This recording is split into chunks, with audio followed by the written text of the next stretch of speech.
자, 전화듣겠습니다. 이번 시간 여러분들과 2017년 2회 기출문제 풀이를 하도록 하겠습니다. 자, 먼저 문제 1번을 보시게 되면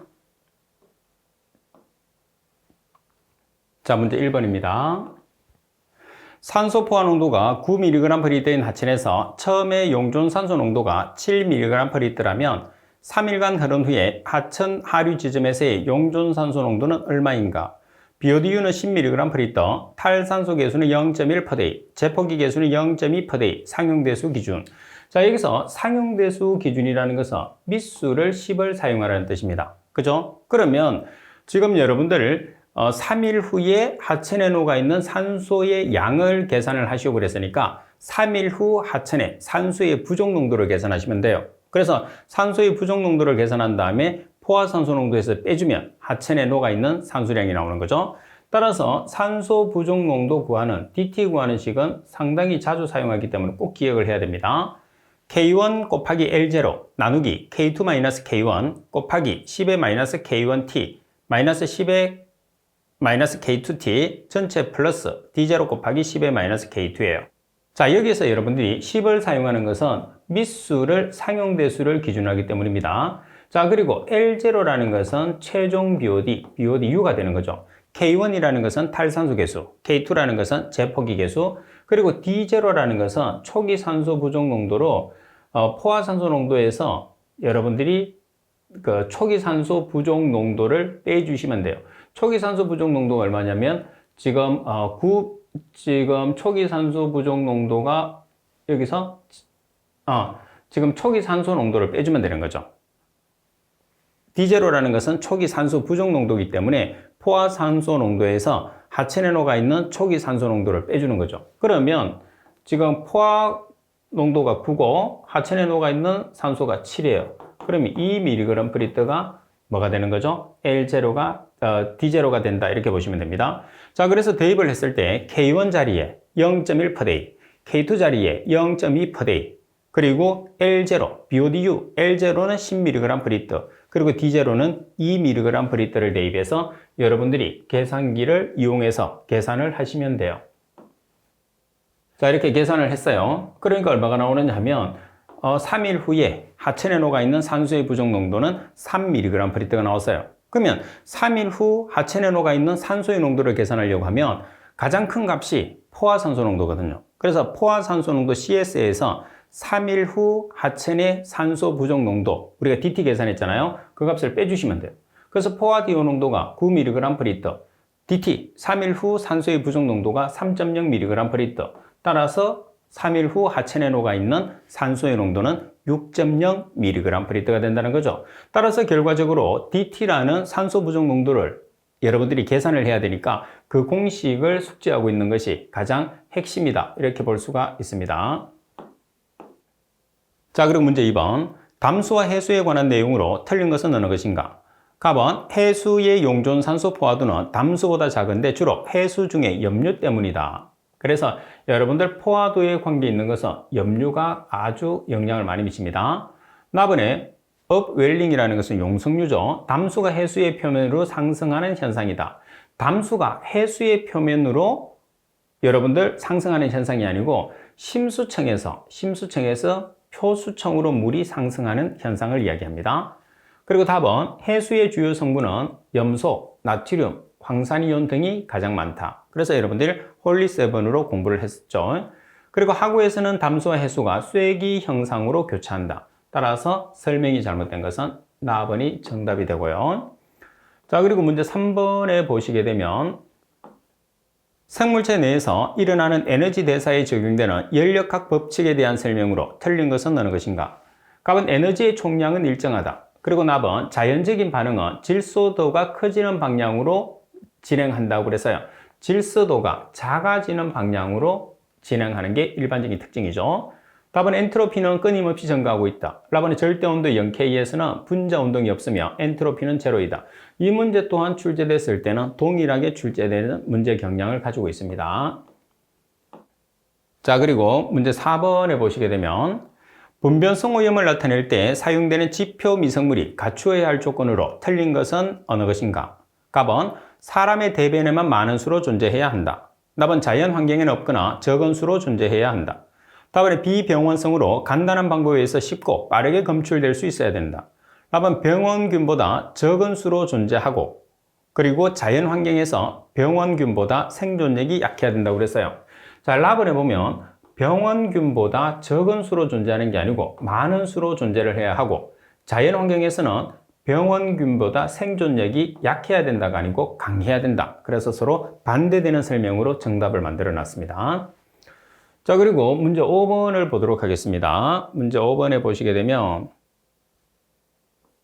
운동기관이 없으며 먹이 흡수에 의해서 섭식하는 원생동물의 종류는 자, 운동기관이 없으면서 먹이를 흡수에 의해서 섭식하는 원생동물은 뭐가 있죠? 여기에서는 포자축류에 대한 설명이니까 가번이 정답. 자, 그리고 문제 6번을 보겠습니다. 0.01몰 KBr과 0.02몰 GnSO4 용액의 이온 강도는 완전 해리된다고 나와 있죠. 자, K라는 것은 왼쪽이 플러스, 오른쪽이 마이너스예요. 그래서 K 플러스와 Br 마이너스로 전리가 되고 B를 보면 1대 1대 1이기 때문에 0.01몰, KBr이 0.01몰이잖아요. 그러면 K 플러스와 Br 마이너스도 0.01몰씩 전리가 됩니다. 자, 그리고 GnSO4는 Gn은 2 플러스, SO4는 2 마이너스예요. 그러면 GN 플러스 2 플러스와 SO4 2 마이너스로 전리가 되겠죠? 마찬가지 1대 1대 1의 비율을 가지기 때문에 GnSO4 몰 농도가 0.02몰이에요. 그러면 GN2 플러스와 SO4 2 마이너스도 몰 농도가 0.02몰로서 동일한 값을 가지게 되는 거죠. 그럼 이온 강도는 몰 농도 곱하기 가수의 제곱을 해서 총합을 만들어요. 그런 다음에 얼마를 나눠주죠? 2를 나눠주면 되겠죠. 그래서 자, 먼저 보세요. 이온만 합니다. 0.01몰 곱하기 1의 제곱 플러스 0.01몰 곱하기 1의 제곱 플러스 0.02몰 곱하기 2의 제곱 플러스 0.02몰 곱하기 2의 제곱 전체 나누기 2를 하시면 이온 강도가 나오죠. 플러스 마이너스 제곱이기 때문에 플러스 이온이나 마이너스 이온은 상관하지 않으셔도 돼요. 따라서 계산하시면 0.09의 값이 나오게 되는 거죠. 자, 그리고 문제 7번을 보겠습니다. 지하수 오염의 특징으로서 틀린 것은 어느 것인가? 답은 지하수의 오염 경로는 단순하여 오염원에 의한 오염 범위를 명확하게 구별하기가 용이하다고 그랬어요. 지하수의 오염 경로는 상당히 복잡합니다. 따라서 오염원에 의한 오염 범위를 명확하게 구별짓기가 상당히 어려운 게 지하수의 특징입니다. 그리고 지하수는 한번 오염되면 우리가 회복이 거의 불가능합니다. 답은 지하수는 흐름을 눈으로 관찰할 수 없기 때문에 대부분의 경우에 오염원의 흐름 방향을 명확하게 확인하기 어렵다. 맞습니다. 답은 오염된 지하수층을 제거, 원상복구하는 것은 매우 어려우며 많은 비용과 시간이 소요된다. 답은 지하수는 대부분 지역에서 느린 속도로 이동하여 관측정이 오염원으로부터 원거리에 위치한 경우에 오염원의 발견에 많은 시간이 소요될 수 있다. 정답은 가번이 정답입니다. 지하수에 대한 전반적인 설명을 하고 있죠. 자, 그리고 8번에 보시게 되면 광합성에 관한 내용 중에서 틀린 것은 어느 것인가 이렇게 나와 있어요. 자, 먼저 가번에 대한 설명을 보시면 호기성 광합성은 진조류와 녹청록조류를 위시해서 고등식물에서 발견된다. 답은 녹색 식물의 광합성은 탄산가스와 물로부터 산소와 포도당을 생성하는 것이 특징이다. 답은 세균 활동에 의한 광합성은 탄산가스의 산화를 위해서 물 이외의 화합물질이 수소 원자를 공유, 유리산소를 형성한다. 답은 녹색 식물의 광합성 시 광은 햇빛이죠. 에너지를 그리고 물은 환음 반응에 수소를 공급해준다. 자, 이 문제가 동일하게 출제되는 문제이기 때문에 여러분들이 답만 기억을 할 수 있도록 하십시오. 답번이 정답입니다. 자, 그리고 문제 9번에 보시게 되면 생하수 내에 주로 존재하는 질소의 형태는 어느 것인가? 생하수 내에서 질소는 주로 유기성 질소죠. 그리고 암모니아성 질소. 그래서 유기성 질소와 암모니아 질소가 보통 이제 노출이 되어서 산소와 결합해서 질산화가 이루어지는 과정이죠. 따라서 유기질소와 암모니아성 질소가 되니까 나번입니다. 자, 그리고 암모니아성 질소라는 것은 NH3N을 뜻하죠. 그리고 문제 10번을 보시게 되면 우리나라 근해의 적조 현상의 발생 조건에 관한 내용으로 알맞은 것은 어느 것인가? 갑은 햇빛이 약하고 수온이 낮을 때 이상균류의 이상정식으로 발생한다고 그랬어요. 자, 일단 햇빛이 강해야 됩니다. 그리고 수온이 높아야 돼요. 그런 상태에서 조류가 급증해야 되죠. 나번에 수계의 안정도가 적을 때는 물의 흐름이 일어나기 때문에 염류가 낮아지지 않아요. 그래서 염류가 낮아지기 위해서는 안정도가 커야 됩니다. 그리고 정체 해역에서 많이 발생한다. 맞습니다. 답은 질소인 등의 영양분이 부족해서 적색이나 갈색의 적조 미생물이 이상적으로 정식한다고 그랬어요. 자, 여기서는 질소나 인 등의 영양분이 어때야 돼요? 충분해야 돼요. 그래서 적조 미생물이 이상적으로 정식하게 되는 거죠. 자, 그래서 바르게 설명된 것은 답은 하나밖에 없네요. 자, 그리고 11번 문제를 보시게 되면 호수 내의 성층 현상에 대한 내용으로 틀린 것은 어느 것인가? 답은 여름 성층의 연직 온도 경사는 분자 확산에 의한 디오 구배와 같은 모양을 가진다고 그랬어요. 자, 여러분들. 자, 표층의 온도는 오른쪽으로 진행할수록 표층에서 온도는 높죠. 심수층으로 갈수록 낮아져요. 반면에 산소도 마찬가지입니다. 표수층의 산소는 높지만 심수층으로 갈수록 산소는 낮죠. 그러면 어떤 모양을 가지나요? 같은 모양을 가지죠. 맞습니다. 답은 성층의 구분 중에서 약층이라는 것은 변온층 또는 수온약층, 스모클라인이라고 하죠. 수온약층은 수심에 따른 온도 변화가 가장 큰 층입니다. 답은 겨울 성층은 표수층 냉각에 의한 성층이어서 역성층이라고도 한다. 답안의 전도현상은 가을과 봄에 일어나며 수계의 연직 혼합이 왕성하다. 따라서 수질이 나빠지겠죠. 따라서 정답은 나번이 틀린 설명입니다. 그래서 수온의 변화가 가장 심한 층은 수온약층, 변온층이라는 것을 꼭 기억을 해 주셔야 돼요. 자, 그리고 12번 문제를 보시면 하천수에서 난류 확산에 의한 오염물질의 농도 분포를 나타내는 난류 확산 방정식을 이용하기 위하여 1차적으로 고려해야 할 인자로 틀린 것은 어느 것인가? 자, 우리가 고려해야 할 인자는 어떤 것이 있을까요? 자, 먼저 갑은 대상 오염물질의 침강 속도 고려를 해야 됩니다. 대상 오염물질의 침강 속도. 납은 대상 오염물질의 자기 감쇄 계수 고려를 해야 됩니다. 자, 그리고 유속 고려를 해야 되겠죠. 그리고 하천수의 난류 지수와는 크게 상관이 없습니다. 따라서 세 가지는 고려 대상. 정답은 라번이 되겠죠. 자, 그리고 여러분들 13번 문제를 보시게 되면 수질 예측 모형이 공간성에 따른 분류에 대한 내용으로 틀린 것은 어느 것인가? 갑은 영차원 모델은 식물성 플랑크톤의 계절적 변동사항에 주로 이용된다고 그러는데 식물성 플랑크톤의 계절적 변동사항은 영차원 모델을 이용해서는 우리가 나타낼 수가 없습니다. 그리고 납은 1차원 모형은 하천이나 호수를 종방향 또는 횡방향의 연속 교반 반응조로 가정합니다. 답은 2차성 모형은 수질의 변동이 1방향성 아닌 2방향성으로 분포하는 것으로 가정한다. 라반의 3차원 모형은 대호수의 순환 패턴 분석에 이용된다. 따라서 설명이 잘못된 것은 가번이 정답이 되겠죠. 자, 그리고 14번 문제를 보시게 되면 호소수의 전도 현상이 호소수의 수질 환경에 미치는 영향에 대한 설명으로 틀린 것은 어느 것인가? 갑은 수계의 수직 운동 촉진으로 호소 내에 환경 용량이 제한되어서 물의 자정 능력이 감소된다고 그랬어요. 자, 지금 여러분들 전도 현상이 일어나게 되면 수직 운동이 촉진되죠. 그죠? 수직 운동이 촉진되면서 환경 용량이 어떻게 돼요? 제한되는 게 아니고 허용돼요. 늘어나요. 그래서 물의 자정 능력은 어떻게 되죠? 물의 자정 능력은 커지겠죠. 그런데 수질이 나빠져요. 이렇게 전체적으로 되면. 그래서 수질이 나빠지기 때문에 자정 능력이 증가한다. 이렇게 보기는 힘들어요. 그래서 용량은 증가하나, 다시 말해서 허용되나, 자정 능력은 떨어진다. 왜? 혼탁해지기 때문에. 그래서 제한이라는 말이 허용 또는 풀린다. 이런 식으로 이제 바꿔줘야 되겠죠. 자, 그리고 나번 심층부까지 조류의 혼합이 촉진되어서 상수원의 취수 심도를 영향을 끼치게 되므로 수도의 수질이 악화된다. 답은 심층부의 영양염이 상승하게 됨에 따라서 표층부에 규조류가 번성하게 되어서 부영양화가 촉진된다. 답은 조류의 다량 번식으로 물의 탁도가 증가되고 여과지가 폐색되는 등의 문제가 발생을 한다. 따라서 갑은.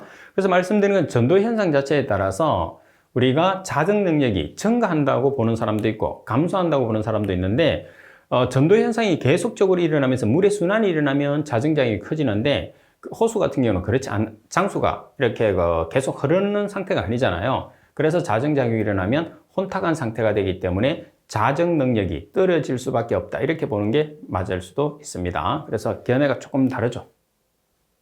자, 그리고 계속해서 문제를 보시게 되면 15번 문제입니다. 15번 문제를 보시면 시료의 수질 분석을 실시해서 다음 표와 같은 결과 값을 얻었을 때 시료의 비탄산 경도를 계산하시오 그랬어요. 자, 성분은 K, Na, Ca, Mg, OH-, Cl-, SO4E-, HCO3-예요. 여기서 비탄산 경도라는 것은 산이온을 가지고 우리가 문제를 푸는 거죠. 산이온이라는 것은 염산, 황산, 질산이에요. 황산, 염산, 질산. 질산은 HNO3. 그럼 여기서 산이온은 Cl-, SO4E-, NO3-거든요. 따라서 여기서 Cl-, 그리고 SO4E-, 그리고 NO3-. 그래서 두 개밖에 없어요. 따라서 비탄산 경도. 탄산 경도와 비탄산 경도의 기준 물질은 CaCO3, 탄산칼슘이죠. 따라서 탄산칼슘은 CaCO3 탄산칼슘은 100g이에요. 그러면 1당량에 해당하는 그람 수는 2가짜리니까 50g이 되는 거죠. 그리고 염소의 농도 나누기, 염소 1당량은 원자량이 35.5g, 그리고 SO4E-는 여러분들이 분자량이 S가 32, O 16짜리가 4개, 여기서 2로 나눠주면 48g. 자, 따라서 염소의 농도 71mg/L 대입하고 SO4E-의 농도 96mg/L를 대입을 해요. 그런 다음에 비탄산 경도를 계산해 주는 거죠. 따라서 200mg/L라는 값이 나오죠. 여러분들은 탄산 경도나 경도를 주로 이제 계산을 했는데 비탄산 경도를 이렇게도 계산을 할 수가 있습니다. 자, 그리고 16번 문제를 보시게 되면 하구의 혼합 형식 중에서 하상 구배와 조차가 적어서 염수와 담수의 이층 밀도류가 발생하는 것을 우리가 뭐라고 하죠? 약혼합층이라고 합니다. 자, 이런 내용은 정의이기 때문에 암기를 해 두셔야 돼요. 자, 그리고 17번 문제를 보겠습니다. 글루코스 500mg/L의 용액을 호기성 처리 시에 필요한 이론적인 인해 농도는 얼마인가? BOD5와 질소, 인해 비가 100대 5대 1, K1, 탈산소 계수가 0.1%대2, 상용대수 기준. 상용대수 기준은 밑수를 10을 사용하든지 로그를 쓰라는 소리입니다. 완전 분해 기준, BODU는 COD와 동일하다고 그랬어요. 그럼 여기에서 글루코스를 여러분들이 호기성 분해를 시켜요. 호기성 분해를 시켜야지 산소를 계산할 거. 그 산소가 BODU가 됩니다. 따라서 BODU를 알아야지만이 BOD5를 계산할 수 있죠. 왜? BOD5와 질소와 인의 비가 나와 있기 때문에. 그럼 글루코스를 산소하고 결합했을 때 탄소가 산소하고 결합하면 CO2, H가 산소하고 결합하면 H2가 나오죠. 따라서 CD에 있는 탄소의 개수가 CO2 앞에 옵니다. 그리고 HD에 있는 H가 여기 오면 2분의 12는 6개가 되는 거죠. 반면에 역으로 산소를 계산하게 되면 2개짜리가 6개, 12개. 자, 여기서 6개, 18개가 있어요. 그럼 오토 앞으로 바로 주지 말고 유기물을 먼저 줘. 유기물 6개가 줬어요. 18개 중에 6개를 줬으니까 나머지는 12개가 오토 앞에 와야 되겠죠? 그래서 2분의 12는 6. 따라서 반응식이 완결됐어요. 그럼 여기에서 글루코스의 분자량이 180입니다. 180g일 때 산소는 6 곱하기 32g. 그러면 글루코스 얼마일 때? 500mg/L일 때 필요한 산소는 X. 따라서 필요한 산소를 계산하면 533.33mg/L가 나왔어요. 이 값이 뭐가 되느냐 하면 BODU가 되는 거죠. BODU. 따라서 BODU를 이용해서 BOD5를 계산을 해요. 그럼 BOD5는 BODU 곱하기 1-10의 -K1T. 여기서 10을 사용하는 이유는 밑수를 뭐를 사용하라고 돼 있죠? 상용대수 기준이니까 밑수가 10이 되는 거예요. 그럼 계산한 BODU를 여기 대입하죠. 533.33mg/L 곱하기 1-10에 -K1, K1은 0.1%대 곱하기 며칠 BOD? 5일 BOD, T는 5일입니다. 따라서 BOD5가 364.68mg/L가 들어가는 거죠. 자, 그러면 마지막으로 자, 우리가 인의 농도를 계산을 해요. 그럼 BOD5와 인의 농도가, 인의 B가 몇 대 몇이죠? 100대 1이에요. 그러면 100대 1은, 자, 지금 BOD5의 값이 364.68mg/L죠. 따라서 X를 B를 넣으면 인의 값이 3.65mg/L. 그래서 BOD 5 364.68mg/L를 제거하기 위해서 필요한 인의 양은 3.65mg/L가 되는 거죠. 그래서 이 문제 조건에서는 BOD5와 질소와 인의 B가 주어졌느냐, 아니면 BOD와 질소와 인의 B가 주어졌느냐에 따라 다르죠. 만약에 BOD와 질소와 인의 B가 100대 5대 1이었다고 하면 BOD5를 계산할 필요가 없죠. 근데 문제 조건에서는 BOD5로 B가 나와 있기 때문에 BOD5까지 계산해서 여러분들이 문제를 풀어주셔야 되는 겁니다. 자, 그리고 18번 문제를 보시게 되면 기상수, 우수, 난둔, 우박 등을 말합니다. 내용으로 틀린 것은 어느 것인가? 답은 기상수는 대기 중에서 지상으로 낙하할 때는 상당한 불순물을 함유한 상태이다. 답은 우수의 주성분은 육수의 주성분과 거의 동일하다. 자, 여러분들 빗물은 육지에서 증발된 물, 바다에서 증발된 물 두 개가 있어요. 그럼 어느 쪽에서 많이 증발됐을까요? 그렇죠. 육지의 지표수보다는 바닷물이 훨씬 많이 증발됐을 거란 말이에요. 그래서 해수는 육수보다는 해수에 가깝다. 이렇게 보시면 됩니다. 자, 그리고 답은 해안 가까운 곳의 우수는 염분 함량의 변화가 크다. 답은 천수는 사실상 정류수로서 정류 단계에서는 순수에 가까워 다른 자연수보다 깨끗하다. 천수는 금방 만들어진 비를 뜻합니다. 따라서 설명이 잘못된 것은 나번이 정답이 되겠죠. 자, 그리고 19번 문제를 보겠습니다. 19번 문제를 보시게 되면 20도씨의 하천수에 있어서 바람 등에 의한 DO 공급량이 0.02mg/L 되이고 이 강이 항상 DO 농도가 7mg/L 이상 유지되어야 한다면 이 강의 산소 전달 계수는 알파와 베타는 무시하고 20도씨의 포화 DO 농도는 9.17mg/L를 기준하라고 되어 있어요. 자, 그러면 지금 여러분들이 산소 전달 계수를 계산하는데 산소 전달 계수가 뭐냐 하면 KL이에요. 자, 따라서 DT분의 DO를 나타내는데 DT분의 DO가 미생물의 산소 섭취율입니다. 0.02mg/L 되거든요. 따라서 산소 섭취율은 산소 전달 계수 곱하기 포화 산소 농도 마이너스 녹아있는 산소 농도로 나타내거든요. 그래서 CS-C가 실제로 보면 산소 부족 농도가 되는 거예요. 그러면 DT분의 DO가 0.02mg/L 대입니다. 자, 그리고 KLA 곱하기 CS 포화 농도입니다. 포화 농도가 9.17mg/L. 자, 그리고 하천에 녹아있는 산소 농도가 C가 되니까 그 C가 얼마냐 하면 7mg/L예요. 자, 그런데 정답의 단위를 보시게 되면 KLA가 per hour입니다. 그래서 지금 산소 섭취율의 시간 단위가 day이기 때문에 day를 hour로 고치기 위해서 하루는 24시간을 보정을 해 놓은 거예요.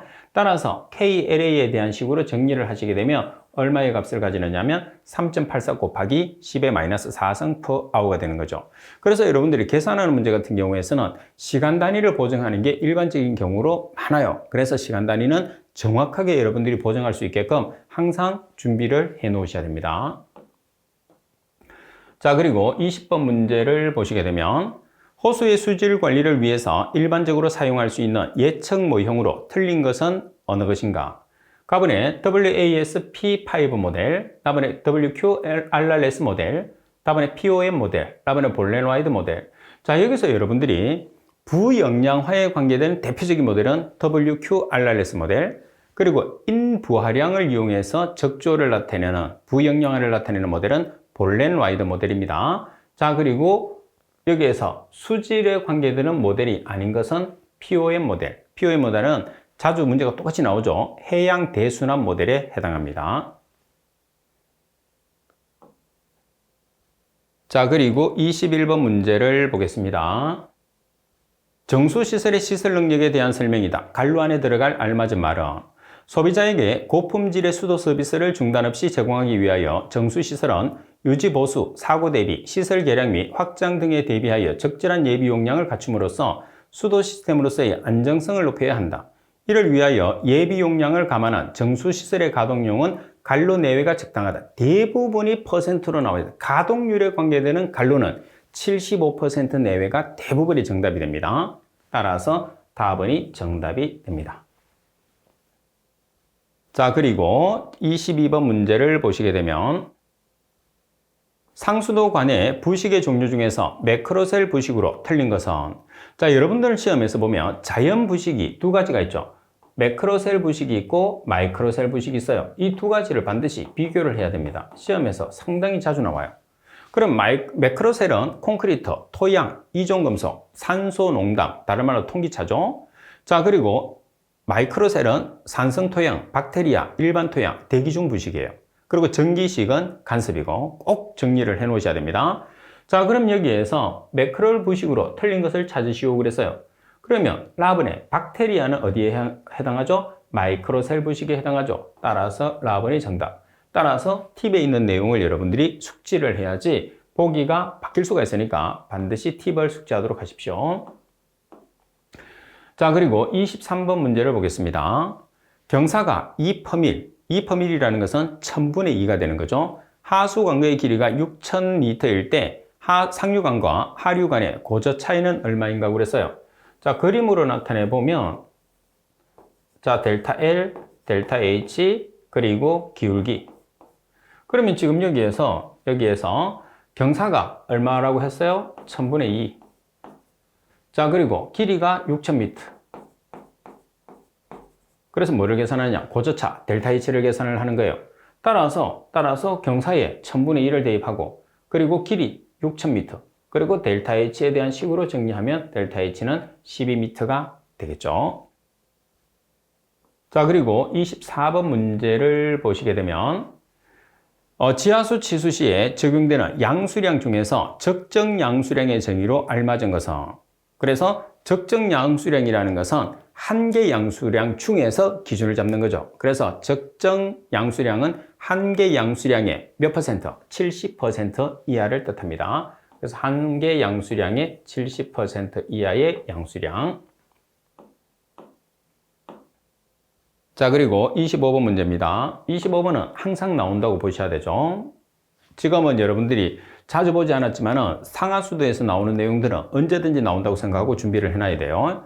펌프 효율은 80%, 전장정 H가 16m인 조건 하에서 양수량이 12L/s의 펌프로 회전한다면 이때 필요한 축동력을 킬로와트로 계산하시오. 자, 물의 밀도는 1000kg/m의 삼성입니다. 자, 축동력, 동력 킬로와트는 RQH 나누기 100이 곱하기 효율, 전체 곱하기 알파예요. 여기서 R이라는 것은 물의 비중량 1000kg/m의 삼성이죠. 정해져 있어요. Q라는 것은 토출량입니다. 토출량은 미터의 삼성/세컨. 왜 미터의 삼성/세컨이냐면 배기가 가지고 있는 시간 단위가 세컨예요. 그래서 Q가 가지고 있는 시간 단위가 반드시 세컨가 돼야 된다는 게 이 문제의 가장 핵심이라는 것을 꼭 기억을 해 놓으세요. 그리고 H는 전량정, 그리고 이타는 효율, 알파는 여율입니다. 그러면 자, 지금 R 값은 1000kg/m의 삼성, 그리고 Q라는 값은 미터의 삼성/세컨으로 나타내야 되니까 리터를 미터의 삼성으로 환산하기 위해서 10-3승을 곱하면 되죠. 따라서 12 곱하기 10-3승을 하면 미터의 삼성/세컨가 돼요. 자, 그리고 전량정은 16m입니다. 나누기 102 곱하기 효율은 80%죠. 0.8. 따라서 계산하시면 2.35kW라는 우리가 축동력의 값을 계산을 할 수가 있겠죠.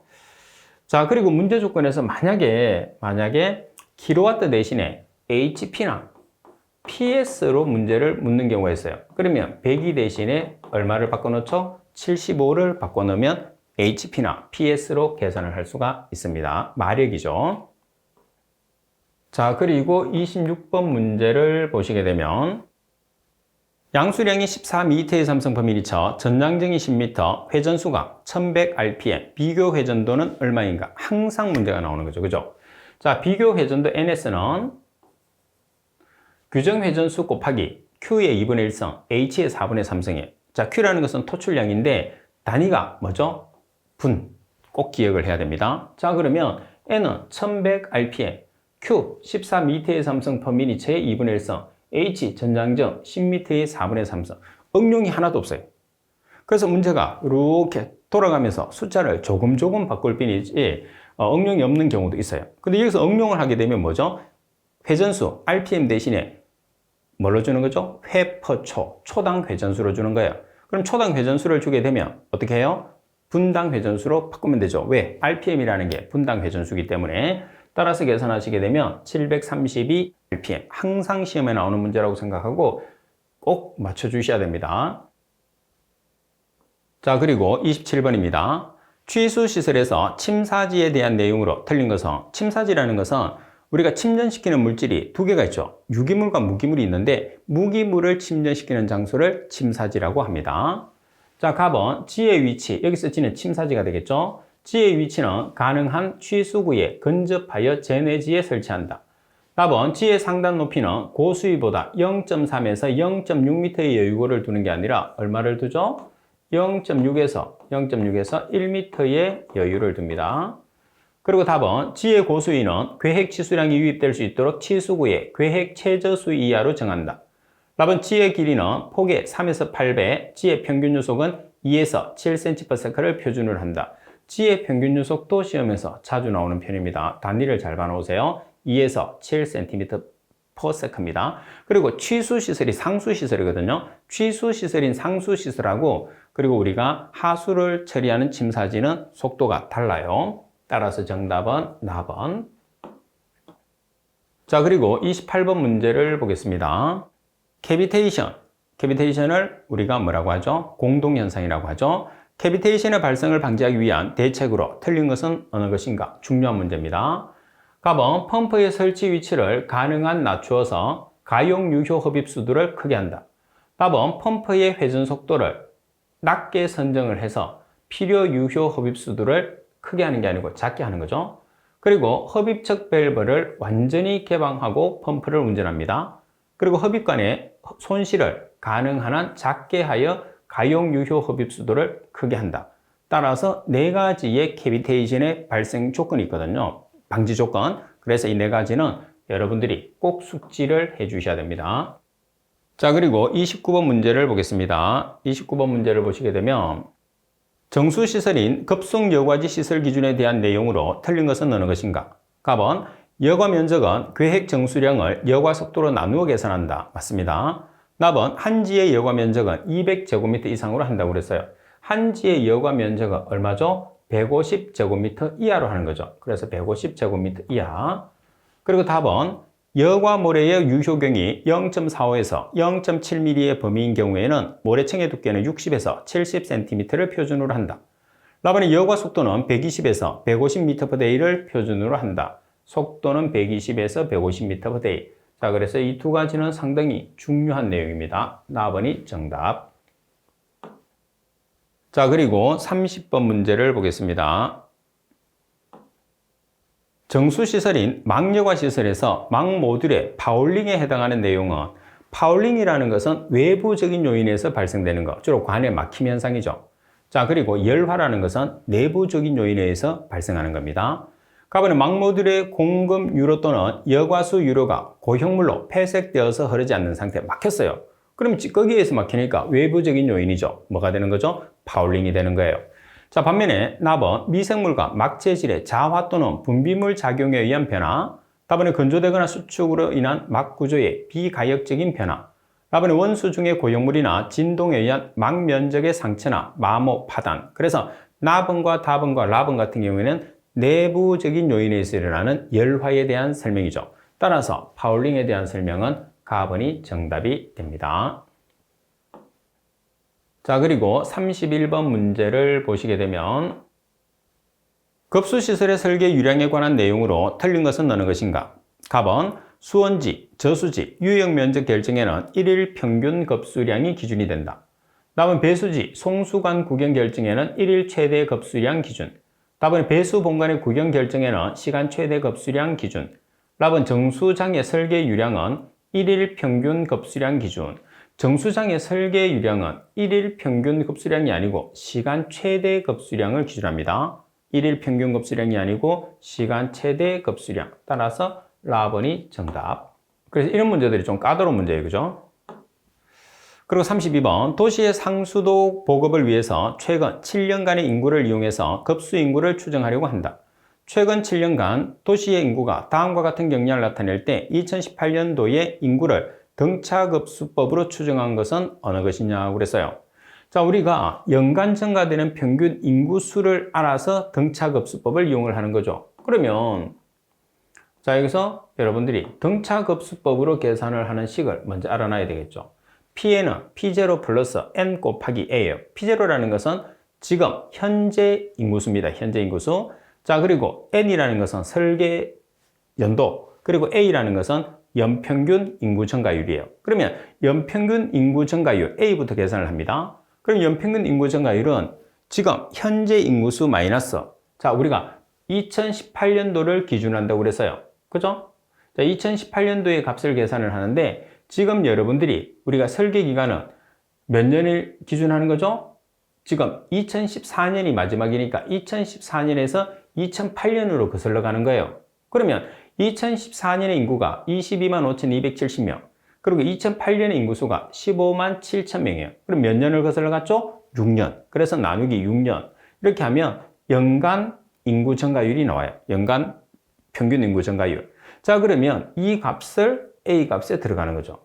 그리고 설계 기간은 지금 2014년인데 우리가 계산하는 것은 2018년이에요. 그러면 설계 기간이 몇 년이죠? 4년 후에 추정 인구수를 계산하는 거죠. 그래서 N은 4년. 그리고 P0는 현재 인구수. 현재 인구수는 22만 5,270명이죠. 따라서 계산하면 우리가 4년 후에 추정되는 인구는 27만 명 정도로 추정을 할 수가 있다는 거죠. 자, 그리고 33번 문제를 보겠습니다. 상수도 시설의 계획 기준으로 틀린 것은 어느 것인가? 답은 계획 치수량은 계획 1일 최대 급수량을 기준을 한다. 답은 계획 배수량은 원칙적으로 해당 배수구역의 계획 1일 최대 급수량을 기준한다고 그랬어요. 그래서 계획 1일 최대 급수량을 기준을 한다. 계획 배수량은, 자, 여기서 이제 뭐가 틀렸죠? 자, 계획 배수량 원칙적으로 해당 배수구역의 계획 1일 최대 급수량을 기준하는데 배수구역을 기준하는 게 아니고 계획 배수량이라는 것은 급수구역을 기준해야 됩니다. 해당 급수구역의 계획 1일 최대 급수량을 기준해요. 배수구역이 아니고 급수구역이라는 것을 꼭 신경 써야 됩니다. 답은 도수시설의 계획 도수량은 계획 치수량을 기준을 한다.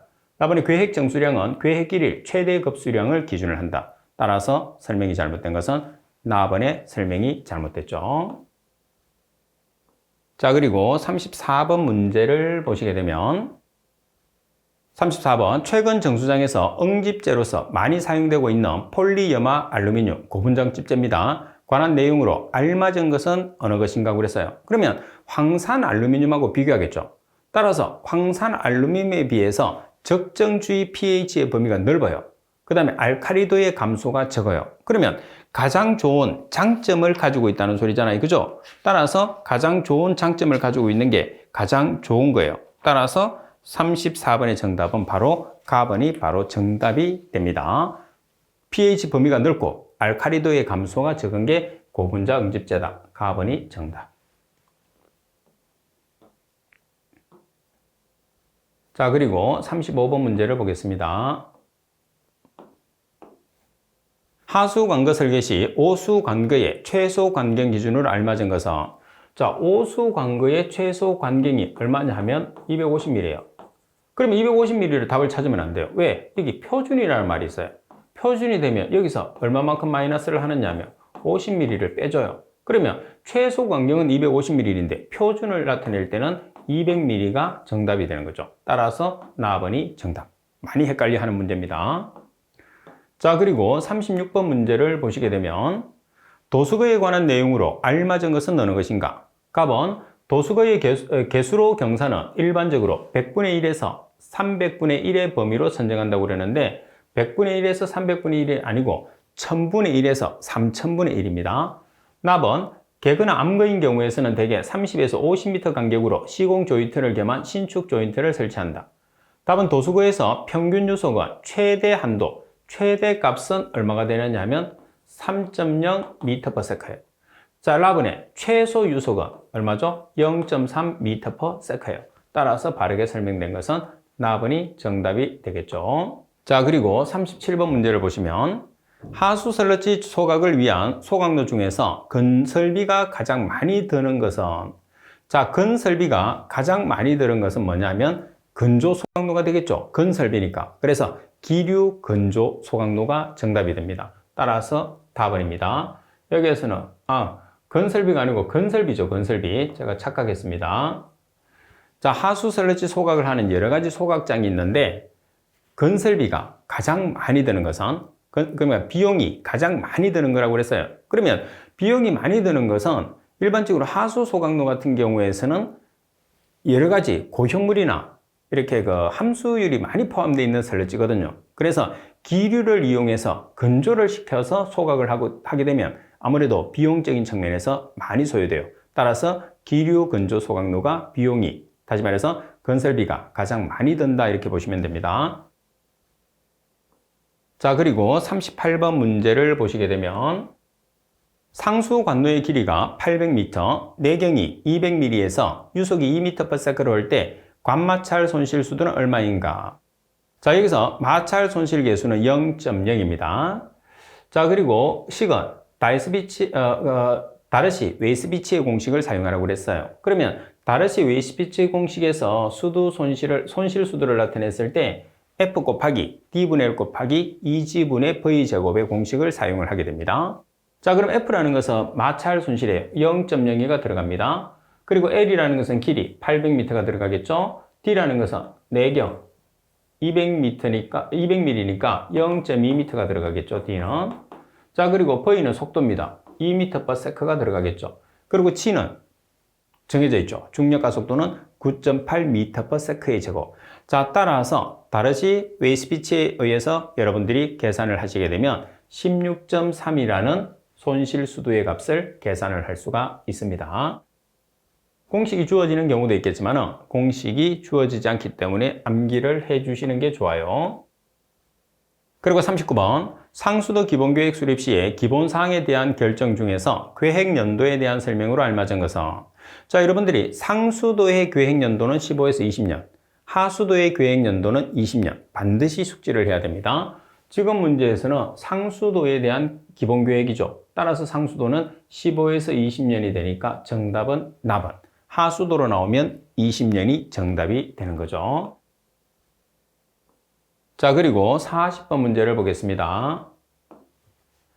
계획 치수량이 10m의 삼성버세커, 유입 수심이 5m, 유입 속도가 0.4m/s인 지역에 취수구를 설치하고자 할 때 취수구의 폭은 얼마인가 이렇게 나와 있어요.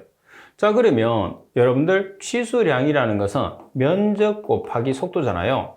그럼 면적이라는 것은 여기에서 수심이 나와 있어요. 수심이 나와 있고 그리고 폭을 계산을 해야 돼요. 따라서 폭 곱하기 수심이 면적이죠. 그리고 곱하기 속도가 유입 속도예요. 그러면 지금 치수량이 10m의 삼성버세커, 폭을 계산해야 되겠죠? 그리고 유효 수심이 5m, 그리고 속도가 0.4m/s예요.